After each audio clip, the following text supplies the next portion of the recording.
This is an after-school program podcast. Welcome to the Home Studio Hangout podcast, where we explore what it's like building, running, and working out of a home studio with your hosts, Joshua Matotek, Andrew Simmons, and many guests in different areas of the music industry.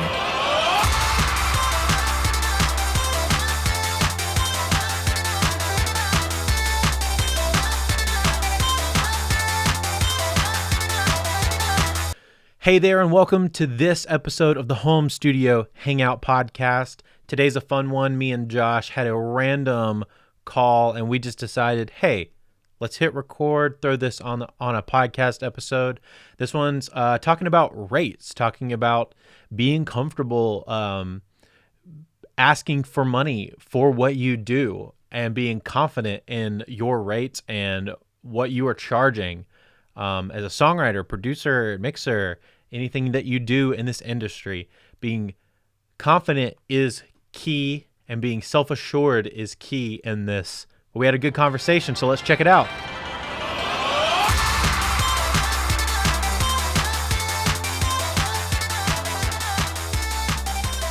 Welcome back to the Home Studio Hangout with your host, Joshua, and... Also Drew, and that's me. That's true. I'm Josh. Ugh. This is our very first off-the-top, no planning podcast episode. How do you feel, Drew? Are you excited? I am excited, mainly because we have a bunch of other episodes that are actually planned, like, you know, normal people.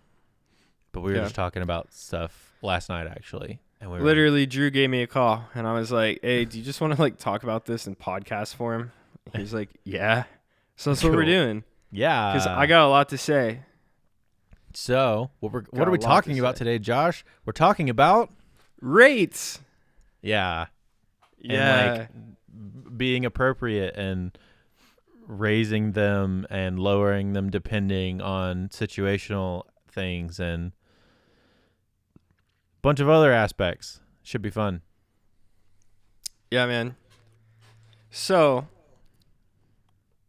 where should we start? Should we start from the beginning, man? Yeah, let's should we talk about positioning, or should we let's just talk about some general positioning. Let's talk about general positioning and I'm out here. I'm ready. I'm ready. You got this. You this could cut that. You baby. You could cut this out. You could leave it in. It's off top. We're on Sway in the morning. So, Drew gave me a call. He said, hey, man, so I just closed this project, and we were talking about his rate. And we were talking about how he is currently raising his rates, as am I, me, your boy, or raising rates or making that money. And so I think it's super, super easy to not only undervalue yourself whenever you're in this industry, but it's also really, really easy to be comfortable with undervaluing yourself and never actually charging what you're worth and questioning your worth constantly. That's what I do every single day with having to say, hey, give me X amount of dollars for a project. You start getting into the multiple thousands of dollars into projects, and you're like, stressful. So I never had that issue because I worked in the car business. So I graduated high school. I worked at Guitar Center for a few months, and this kid I knew, he was like, so this is weird. When I was in high school, I worked at Best Buy, and I worked with this kid. He came into Guitar Center 2 years later, right? He's like, hey, man, this car dealer's hiring. Worst place I've ever worked, but I went ahead and I worked there. And so from there, I was like, you know what? This place sucks. I kind of want to go do sales or BDC. And so I went ahead and I started doing internet sales. Which is BDC? It stands for Business Development Center. So it's those guys who call you. Think of your Sweetwater reps, but for car dealers. And they aren't nearly as nice, except for me. I'm very nice. And so while I was doing that, I learned a lot about how to talk to people. Because whenever you're standing face to face with somebody, it's a little bit easier to get your point across because they pick up on how you like your body language. That's the word. That's the phrase I'm looking for. They pick up on your body language, how you're sitting, how you're looking at them, how much eye contact you're making, those sorts of things. They make a huge difference. Well, whenever you're doing this, we aren't FaceTiming every customer. We're calling them on their phone. So you learn a lot about how words work and how to like present these things.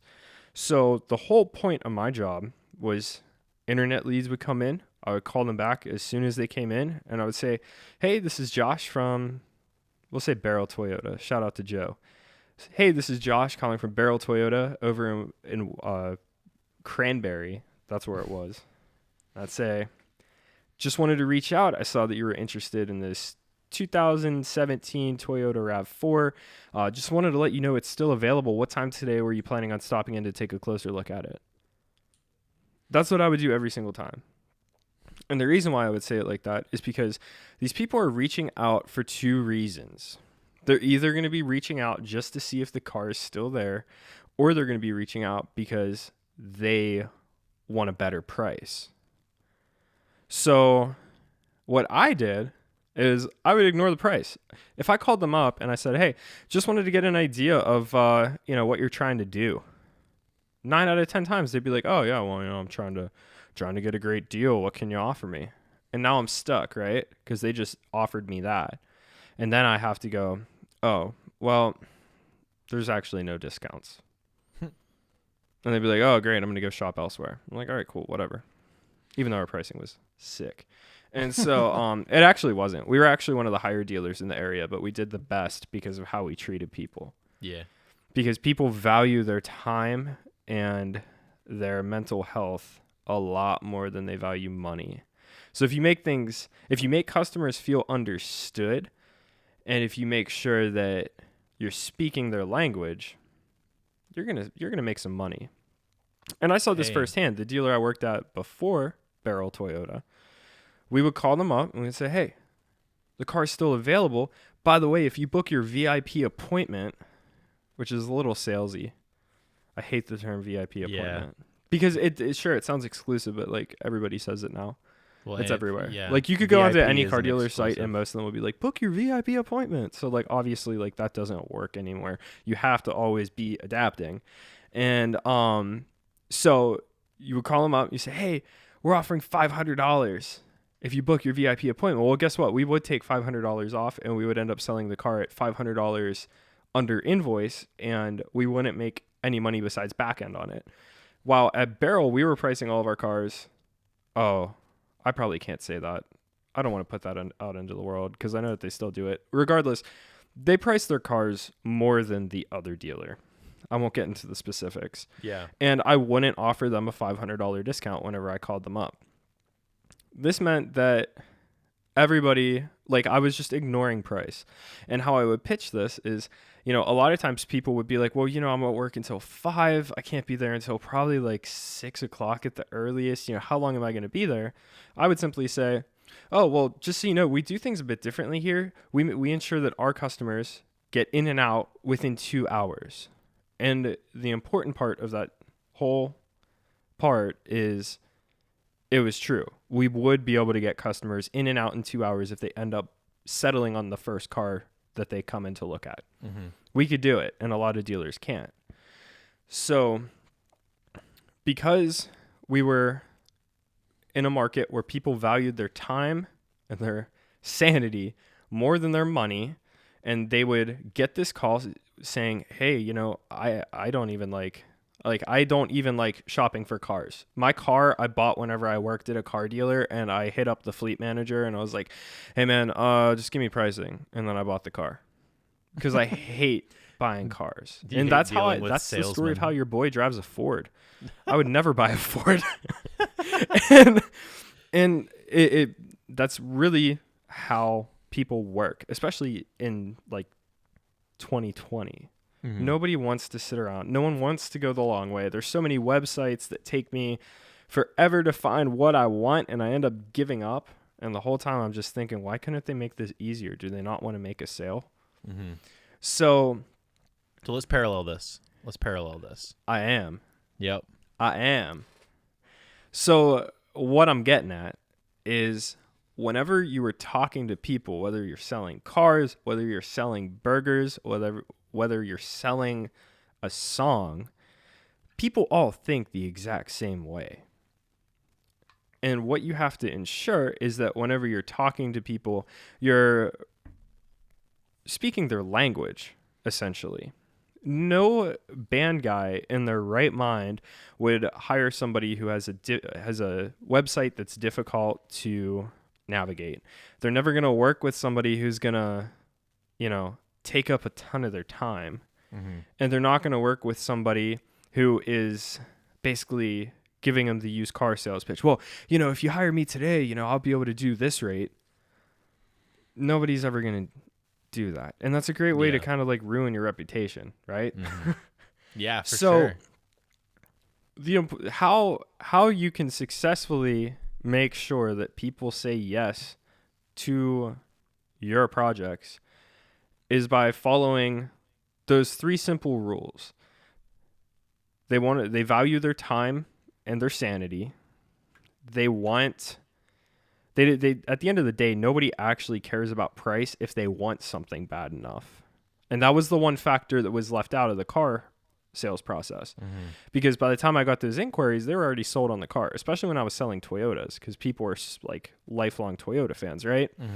Whenever it comes to you, if you have a ton of credibility, then that's pretty easy, actually, because they're already sold on you as soon as they reach out to you, right? Because you did their favorite band's record, where their friend just couldn't speak highly enough of you. But if you're new to these people, then you have to figure out how you could build that value to ensure that they are sold on you before they even reach out, which is why a website is super, super important. For sure.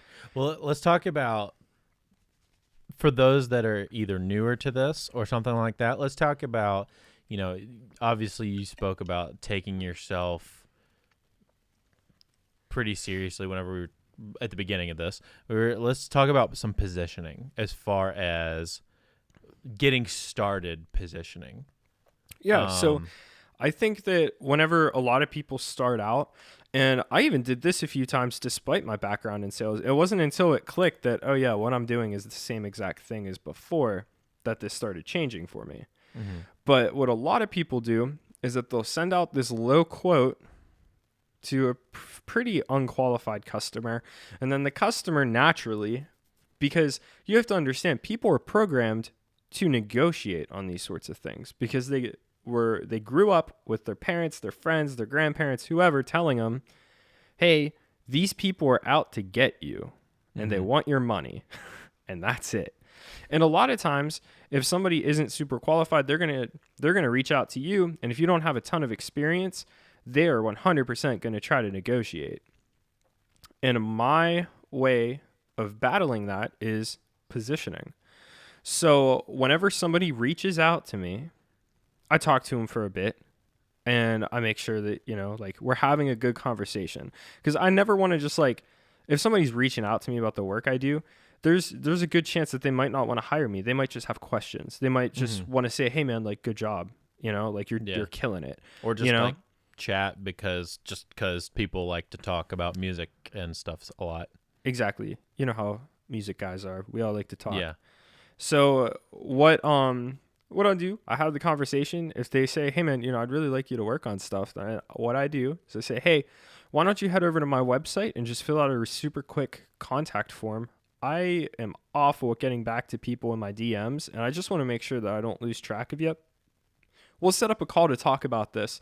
That way that there's no misunderstanding and I can make sure that I'm a good fit for the project. And I send them a link to my website. They fill out my contact form. Now, mind you, I don't just send them the contact form. I have them go through my website. So now they get even more information about me, the parts that I want to show people. And they see all that, and then they fill out my form. Automatically, they get sent a link to schedule a call with me. And then on the phone, I basically have a really long version of that phone call that I made when I was selling cars. That's really all it is. And a little less direct. Huh? And a little slightly less direct, because you got to figure out a lot more about their situation as far as When we say qualifying leads, or for those that may not understand what we're talking about with that, we're saying, does this project fit with you where you're at and for what you do right now? And more importantly, do they care? And well, yeah, because it might sound like a good project, but the longer once you start digging into it, you might be really stoked on this project, but then you realize these people aren't that committed, and you're gonna waste a lot of time on this project. Well, and they're probably gonna have a lot more. They're gonna generally, people that care less are weirder about certain aspects of processes, or are weirder about certain prices or anything like that too. Like, they're not going to be ready to drop $1,000 working on a song, if they're not committed. Exactly. And so like I said, it's essentially the same exact phone call except with a huge qualifying process before it. Mm-hmm. And so on that phone call, I always start off with some small talk.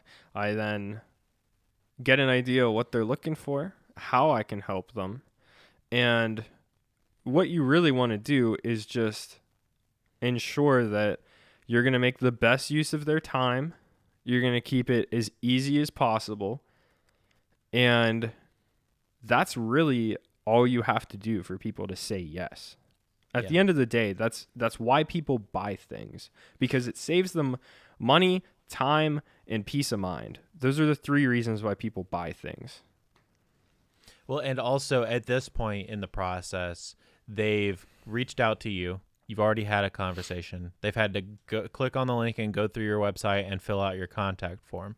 So by the time you're actually having this part of the conversation, they are probably 75% of the way there in their mind. Yeah, exactly. And then what I do from there is, it's super, super important that whenever you're getting to the point where it's time to talk about numbers, you always have to basically state, hey, my time is super limited. However, this project is something I really like to work on. My rate is going to be, $1,000 or whatever it is. And then you just don't say anything. And they actually told me that in sales training at one of the dealers I worked at, whenever you would sit down and you would give a customer their prices, like face to face. And I was like, and then you don't say anything? That's stupid. And they're like, no, like seriously, you don't say anything. You say, all right, it's going to be $350 a month.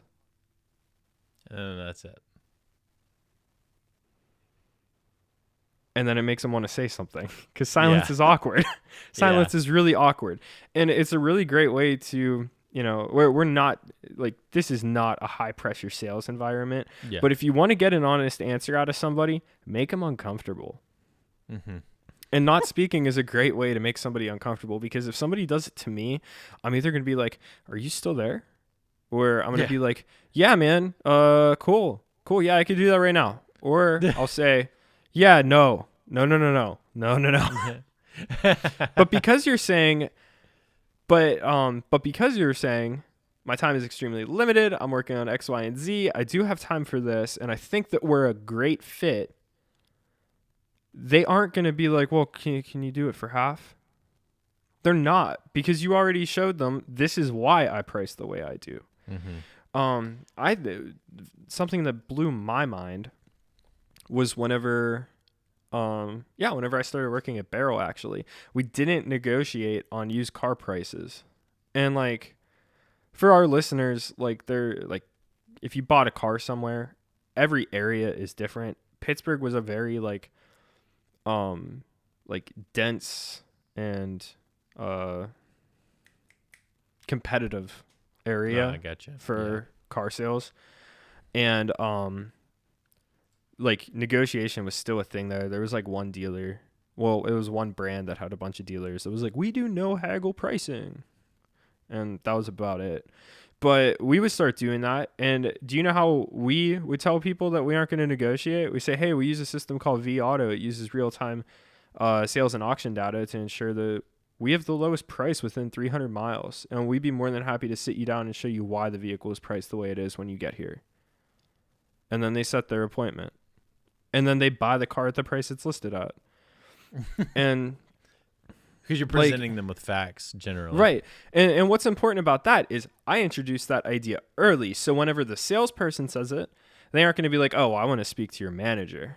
And if they do, then my manager comes over and they say the same exact thing. And because our stories are all consistent with what they initially thought, they end up saying, oh, well, if the manager can't do anything, then Josh wasn't lying to me on the phone. Yeah. You know? And so, yeah, this is a fair deal, you know? For sure. And it's the same thing with what you're doing, because on Facebook Messenger or on Instagram, you're saying, hey, you know, I'm super busy and I lose a lot of DMs. Or is it okay if you just send me over a contact form on my website? Mm-hmm. Because now you're introducing that thought of, oh, this guy's busy.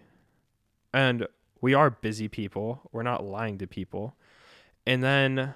Yeah, and this actually gets into an interesting conversation that we were talking about, especially with your brother doing his brand, about exclusivity.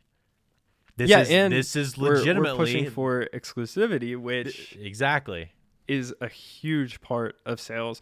Not so much in the car business, unless if you're super rich. But that's another huge thing, and that's a motivational factor as well. Yeah, in clothing is like what we were talking about is a huge thing. Doing limited merch drops like brands like Supreme and I know your brother's brand is doing like uber limited merch drops. So my brother is starting a brand, and I keep telling him that it's too exclusive, but everybody else in the clothing industry is saying it's not. But what he's doing is once a month, he releases one product. And once the month is over, that product is gone forever. It will never come back. Yeah. Just like Supreme. And I think there's something to be said about, one, a sense of urgency that you can give by setting an obvious time frame. You've set a precedent. Like you're saying up front, you have until this point to get it. Once it's gone, it's never coming back, right? And if they like it, obvious sense of urgency is immediately there, right? Yep. Now you're it's doing just that. Like, I was just gonna like say the you're doing that infomercials, right? Yeah. Basically, it's infomercials, but slightly differently. It's positioned differently. Yeah, because at the end of the day, differently. in 2020, we could look at an infomercial and be like, "Nah, it's the same price at Walmart too." Yeah, you know, and like, sure, like somebody might try to call you out on that, I guess, but we're just doing it in a different way. Jacob is doing it in a way where instead of it's like, call now to ensure it's only $19.99 plus these additional products for the mighty thirsty or whatever you're buying from. Yeah. What is it? QVC. Yeah. And so instead of it being like that, it's, hey, if you like this design and you want to be a part of this family, you only have 30 days to do it. Yep. And then he makes like a video announcing the product, and then he makes a video saying gone forever at the end too. And which is dope. That's so sick. It's very sick. And so what he was doing, and I think he might even still be doing, but he's been kind of like trying it on and off just to see how things go. But he's even interested in having his web store completely locked. So you could go to the website, but you can't get in. And it says, DM for an invitation. Invitations are a great way to build exclusivity. For sure. And so this paralleling now from a kind of what we do, it's a little less exclusive, obviously, but there is a sense of exclusivity in that you're saying when you have this initial conversation, yeah, I'm super busy. Like, I love what you're talking about. I love but I am a big fan of whenever somebody's talking about, a project, and say, yeah, it's like, send me a link to like a demo or something that you guys are working on or something like that in the pre-conversation. You know what I'm saying? And I love like it gives me an idea. It kind of qualifies the lead before you have the lead qualifying conversation a little bit too. But also I'm genuinely interested, and it makes the person who's talking to me feel like I am genuinely interested because I am. But then when he's like, when this person say they're talking to me about like wanting to work, they're like, okay, I'd like to do, this song that I sent to you. Yeah, I'd love to have you mix it, or yeah, I'd love to have you do production on it or something. I say, okay, cool. I am extremely busy. I am really bad at messaging, but I want to stay in contact with you. Here's my form. Go here. Send this. I will get back to you.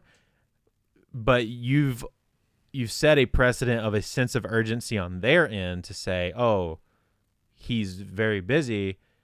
I need to fill this out. You're going to get a response on that form filled out way faster if you have that conversation beforehand. And to be honest with you, if somebody isn't willing to fill out your contact form, then you don't want to work with them. Yeah. So it's a qualifying part as well.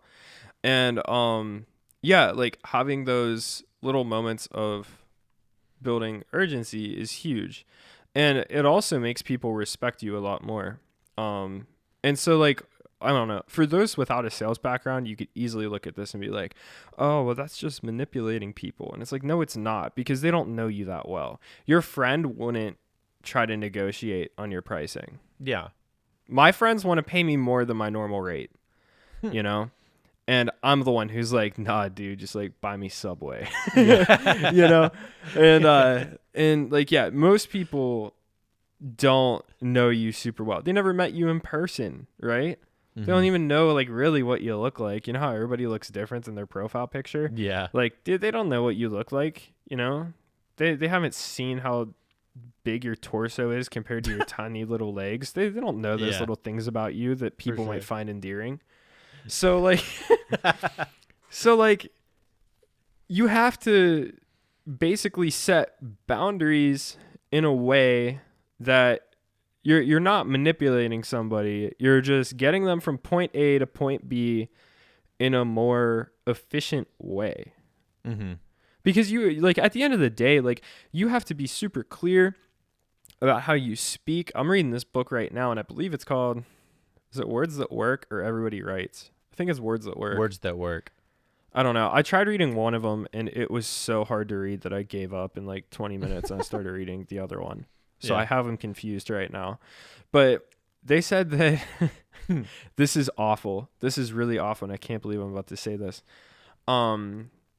So most marketing agencies use the language of like an elementary school kid because the majority of Americans are not educated. Yeah. I could see that.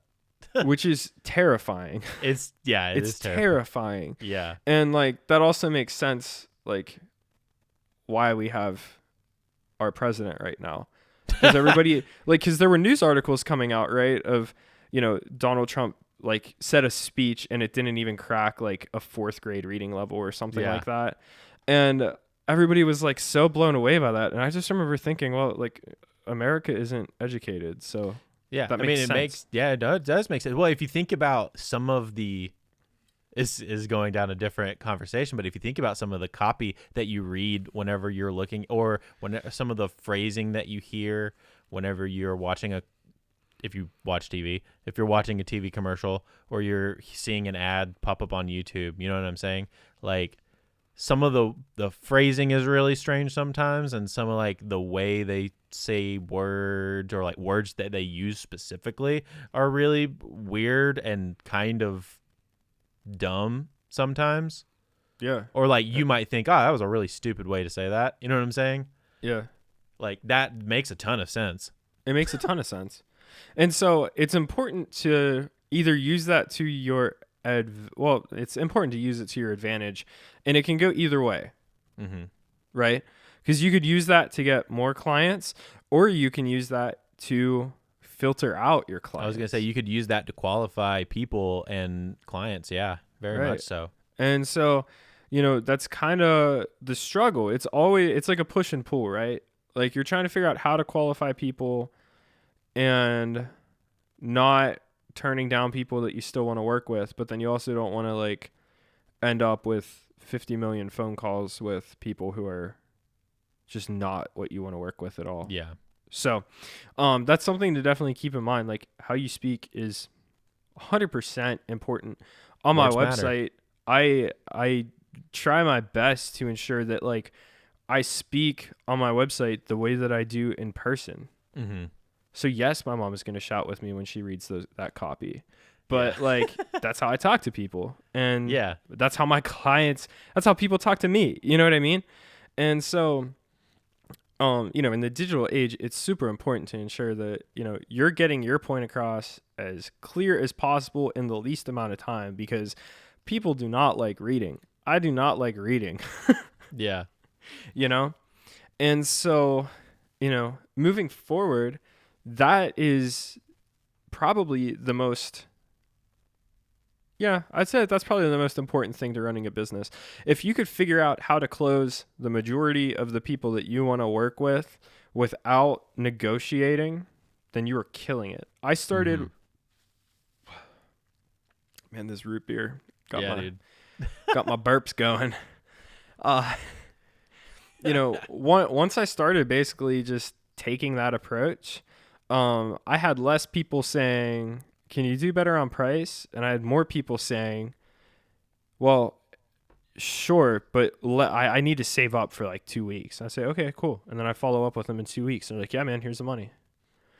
And there's other ways around that with positioning. Like if you're doing higher ticket projects, if you're doing like reoccurring projects, like you could break it down into a monthly fee, man. Mm-hmm. You could literally sit down and go through essentially a car sales process, because you're going to be selling them on a monthly payment. Well, and then for a so term this length. this actually turns into like talking about rates and changes and like positioning. This turns into a different conversation of the single is what really works best in today's world, generally speaking. Yeah. But so if you could find a band or artist or whatever group that says, hey, we have these 10 songs and we want to make an album. And it's like, okay, well, that's going to be like, say you quote them like $7,000, which is not too bad. That's pretty low on some scales. It really depends on what it is. But so you say, so it's going to be $6,000 or $7,000, right? So, okay, for those 10 songs, that's an album. That's a lot of money all at one time. Even if you split it, because like something that I do is I try to do a half up front, half closer to the end, just to kind of help out with larger budgets and stuff like that. But then that's still $3,000 a time, which is a decent amount of money if there's no label backing and you're just paying out of pocket. So then you could say, okay, well, I would recommend releasing those songs as singles anyway, but now you could make it financially viable for that client and say, hey, in today's world, it doesn't really make sense to release a 10-song album, especially if you're a smaller band. Yep. It really doesn't. But then you could say, okay, we're going to split these 10 songs into doing one song a month together. And we're going to break this down into a monthly rate that you're going to pay per month. And we're going to work on this song, and it's going to be a lot more affordable. Right? So let's say, what did I say? It was like, let's just, for even numbers, we'll go $6,000, right? You say, hey, we're going to do $6,000 for the whole project. Mastering is probably going to take about 1,000 of that, right? So we'll say $5,000 for the production and mixing process, whatever, for 10 songs. That's $500 a month. That's really not that bad. That's feasible. Especially if it's a band. Yeah, especially if it's a band of 5 people. That's $100 per person a month. That's And pretty another cheap. thing that you can do is you could change your prices, right? So what I would do is um, if anybody hit me up for like a record, and because a lot of times like I was doing writing work and I was like, I don't want to write a full record for these people, and plus they're not going to get anything about it. And so I was really terrified that like these guys would just drop a record out of the blue and then they'd be like, we just paid Josh 10 grand and like nobody even listened to it, it sucked. And so I was always really scared about that happening, where reality sets in, because a lot of these guys never did it before. Don't know how to set up a release strategy at all, which we will also talk about as producers, how to help your artist set up a release strategy. That's going to be an episode that we do for sure. Yeah. And yeah, dude. So I would have people do that and I'd be like, well, and like I would always ask them, well, what's your marketing budget for it? And they'd be like, $200. I'd be like, oh. So what I would do is I would quote an album at a higher rate, or like a lot of people give like album discounts. I wouldn't. And I would just be like, hey man, so here's how this works. You know, I'm giving you a discounted rate for the album, but if you want to break it up, I'll just keep it at the same price. And then that way, instead of having 10 songs, dropping them all at once and nobody cares after 6 weeks, why don't we just do 5 songs? And now you're able to close them at a higher rate and it seems more affordable. Well, so, and my thought process behind the 10 songs spread across 10 months was, you do a song, the next month you drop that song as a single, and then you're working on the next song. Yeah. So you're spreading. I just haven't worked with people with that, like, that didn't want to do that much work. Oh yeah, so I mean, yeah, it is like a lot of work. An EP over the course of a year. Yeah, I mean, what's sick is like you can set up recurring payments on like PayPal and stuff. Yeah, well, and so then it becomes a thing of, if you have, you know, a band that says, okay, we want to do, even if it's, you know, a song a month is still a lot to do. Like, it really is. So you could even set up a recurring payment to go across an entire, whatever, year or two, and you're dropping a song every quarter, so a song every 3 months. It allows you to, you know, account for some lead up, account for some hype building, and some, like, letting the song live on its own and then kind of die off, you know, things like that. If you set up a monthly recurring payment for them, you're making a consistent, like, that's a job, like an actual job. Like, you're getting consistent revenue every single month off of that, you know, is going to come in, and you know you're going to have stuff releasing, which is going to there and get you more work. Who doesn't love financial security? Dude, financial stability. All about it if we can get it. Yeah, if only we could get it, dude. Yeah, exactly. We're out here. About to walk and be like, I made the same amount of money for 3 months straight. Yeah.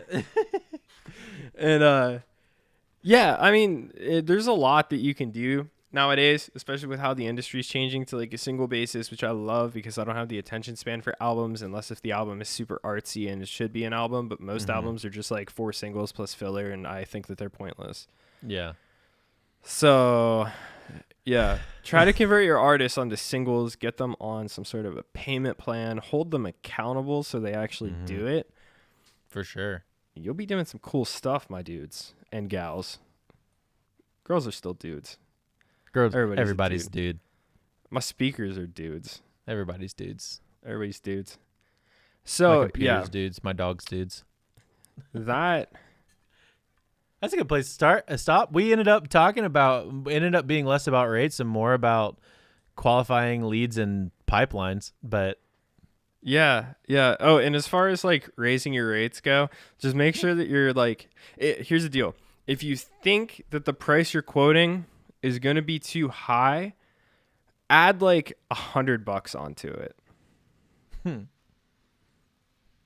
Seriously, just do it, because you'll be surprised what people pay. And that's something that I learned, because just because someone says that they want to pay $350 for that car doesn't mean that they're actually going to pay that much. They're probably going to pay $450, maybe even $550.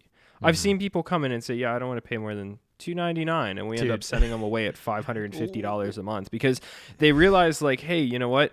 I can't buy a $40,000 vehicle for $299 a month with $1,000 down. After you pull up the calculator and you say, okay, well, $299 times 72 equals this, it should be around like not even 20 grand. Yeah, something like that. And you say, well, we would have to finance $18,000 and that's not including tax or fees. Then they go, oh, well, okay.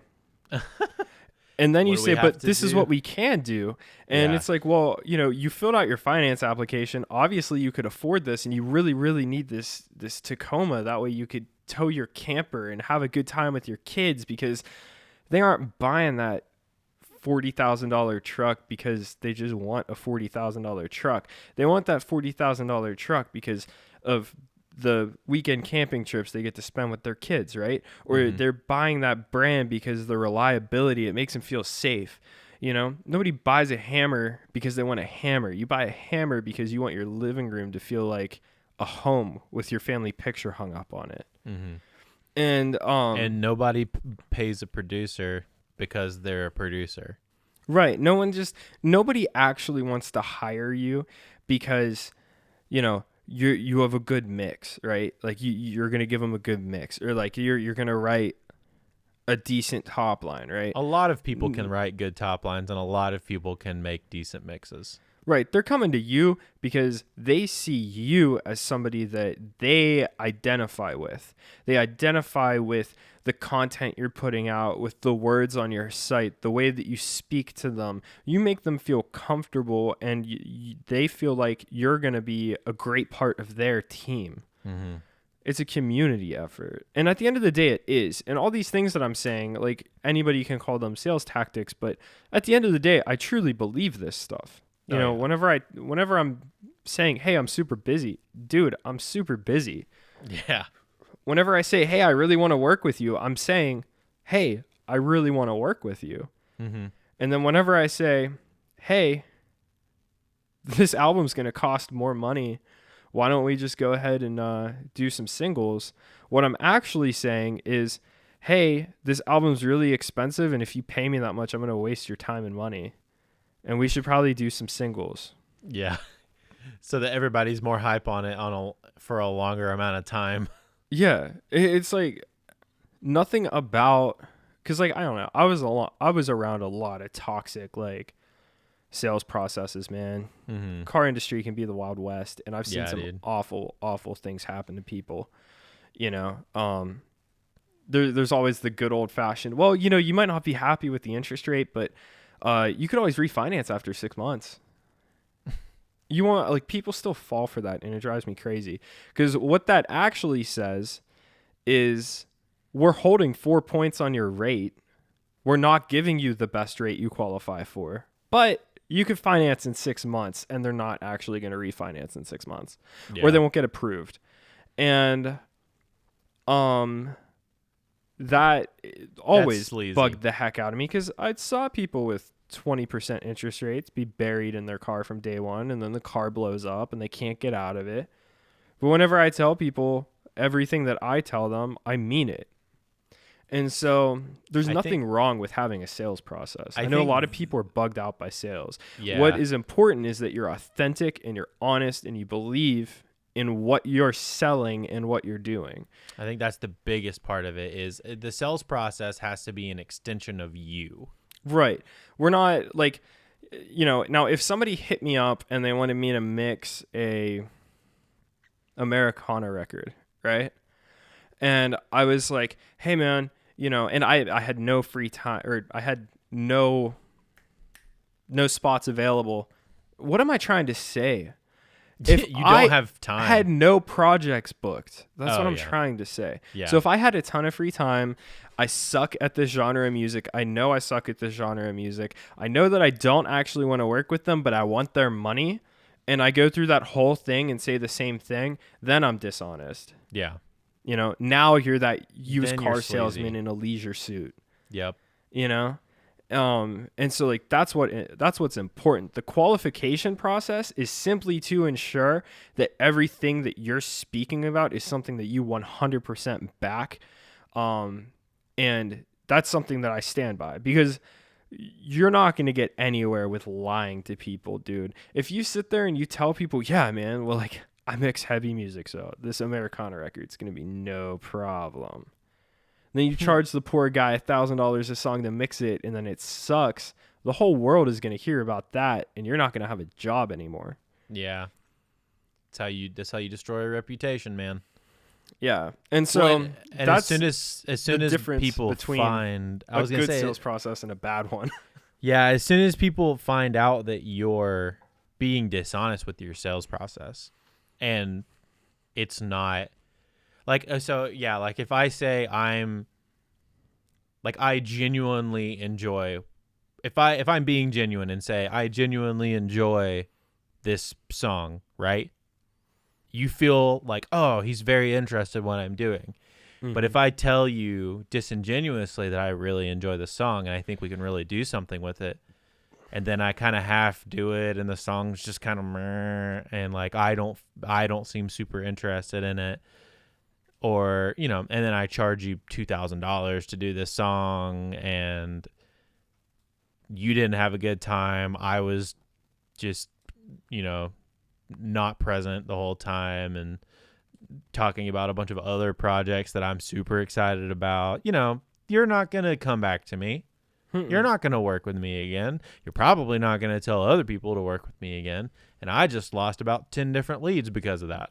Yep. And I think the most important part of all this, and the often overlooked side, is that means that as much as you say, hey, I really want to work with you. Hey, I'm super busy. Hey, all this. There's times whenever you have to say the opposite, where you, like, from square one, you listen to that demo and you're going to have to say, hey, man, I'm going to be completely honest with you. I don't think that we're going to be a good fit. Mm-hmm. However, you know, here's a list of things that I would work on that I think would really make this song shine. But unfortunately, it's just not something I see myself really doing any justice for. Yeah. And so here's the other. You're going to risk those people being like a sore loser and being like, oh, well, you know, you can't tell me how to make art. You can't tell me how to make art. And then that's whenever you just say, well, I'm sorry, but it's true. And because as much as, you know, you're being honest about your sales process, you're also just as honest about the projects that you turn down and the things that you're not going to be good at. And that's kind of like the worst part about it, but it's still not that bad. It's a good time. There's a good opportunity in that to be very helpful to your friends or to people that are on the come up with you, and this could in turn get you other projects, but also just build general camaraderie with you and other people that you are friends with or that you feel like deserve good projects, right? If you're like, oh yeah, this is not really my cup of tea, it's not really, you know, I don't see myself working with it, I know you can just listen to the demo and know that your price is gonna terrify them. You know what I'm saying? You know, you can hear that generally. But there's this guy that you've seen grinding and he's working super hard and he doesn't, you know, roughly what his pricing is, and you can say, okay, well, I'm not a great fit for you, but here's this guy that I know and he's working super hard and I've heard his stuff and it's pretty solid. Why don't you talk to him? Why don't I refer you to him? And I think you're going to get a really good process out of it. Yeah, man. Referring them to somebody who is a better fit will make you look like a bigger man. And now all their friends who are looking for a guy like you are going to hear about you. Mm-hmm. And then on top of that, your buddy is also going to be eaten. And you know what we say around here, Drew? Everybody eats, man. Everybody eats. Everybody eats. Can we make shirts that say that? Yeah, dude. Everybody eats. Everybody eats, man. We don't play around with that. All the homies eat out here in the Hangout. All the homies are eating in the Hangout. We got catering, dude. Straight up. is a all-you-can-eat buffet, except it's COVID, so it's not an all-you-can-eat buffet. It's just good food. All right. Well, I think that we pretty much capped Yeah. off this podcast here. And I think the last thing that I want to say is whenever I got the news that I no longer have COVID-19, I told my doctor, "Hey, I beat the plague." And this man said after a dramatic pause, "Well, for now."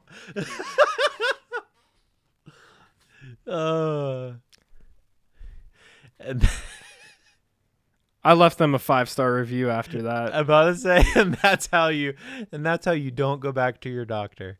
That is, No, dude, we tried going to them yesterday, and they're only a COVID center. oh, that's funny. I mean, anybody who says that, you're my favorite. Yeah, dude. You're my favorite. Let's go. Yeah, Well, dude. for now. For now. Oh, that's awesome. All right. I can't wait to tell the grandkids that one day. I And they're know, gonna be man. like, "Grandpa, did you survive the plague of 2020?" And I'm gonna be like, "Yeah. Whenever I found out I beat the plague, my doctor said, well, for now." And the kids are gonna be like, "Ha ha ha ha ha ha." But So it's then gonna I work, was dude. alive. Left him a 5-star review on Yelp. What's Yelp? It was something us old timers used. Yeah. I'm gonna have like a weird like half Pittsburgh, half Southern accent Drawl, yeah. whenever I'm old. Be Dude, like, yeah. "Yins go downtown and that." And on that note, We're out. we're out, baby. We're gone. Good hanging with everyone. Thanks for coming and hanging out and talking about rates and processes and money and the weird stuff. And I hope we made it fun for you guys. And if anybody has questions, hit us up. We're always down to talk. Hit the line. We always down.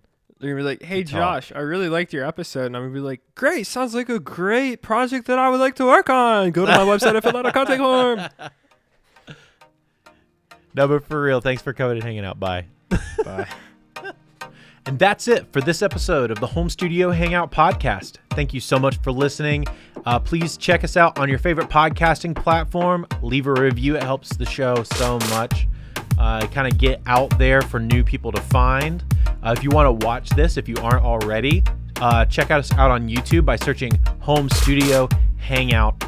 And thank you so much again for giving us your time and your attention. And remember, keep on creating.